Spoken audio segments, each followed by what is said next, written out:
Avant de refermer ce journal, une petite évasion du côté de Ouarzazate. C'est là que se situe Qsar Ait Ben Haddo, classé patrimoine mondial de l'UNESCO. Le site est très visité par les touristes. C'est un véritable joyau. Regardez plutôt.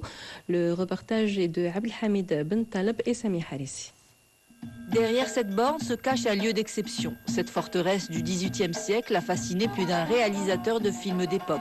Le Qsar Ait Ben Haddo a servi de décor à Laurence d'Arabie ou encore à Cléopâtre, déclaré patrimoine universel de l'humanité par l'UNESCO en 1987. Ce joyau de l'architecture berbère du sud marocain attire 130 000 visiteurs par an.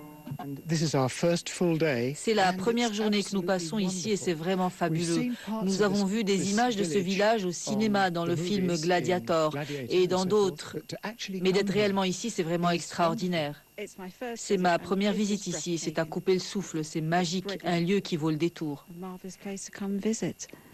Tout autour du Qsar, un ensemble de villages sont installés sur les deux berges de la rivière qui traversent la vallée.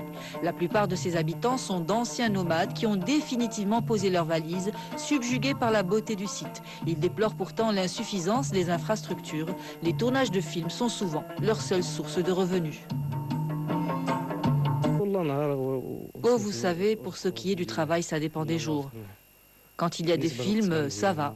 Comme il y a 2 mois où un film a été tourné ici.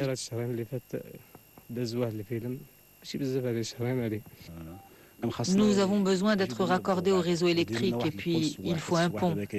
Quand il pleut, les touristes sont bloqués, ils ne peuvent plus traverser la rivière.